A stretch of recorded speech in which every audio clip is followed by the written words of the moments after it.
В Чувашии усиливают работы по противодействию телефонному мошенничеству. За последнее время в республике отмечается рост фейковых атак.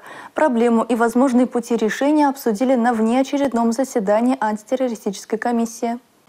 В 2023 году в отношении жителей Чувашии совершено более 4000 преступлений, связанных с хищением финансовых средств различными бесконтактными способами.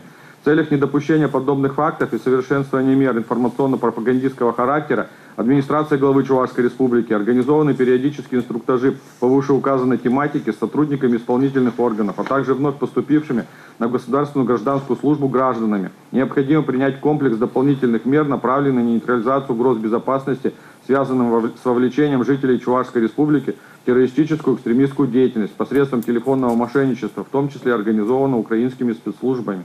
В последнее время участились сообщения жителям Чувашии с фейковых страниц руководителей органов исполнительной власти, глав округов и даже директоров школ. Мошенники используют телеграм-каналы и аккаунты ВКонтакте, чтобы вовлечь в противоправную деятельность и похитить денежные средства. Совет специалистов – не доверять поступающим сообщениям и не вступать в переписку. Одной из эффективных мер противодействия распространения ложной информации назвали усиление профилактической работы с трудовыми коллективами. Банком России разработан комплект материалов в виде плакатов «Как защититься от онлайн-мошенников», «Осторожно, телефонные мошенники», «Что делать, если с карты украли деньги».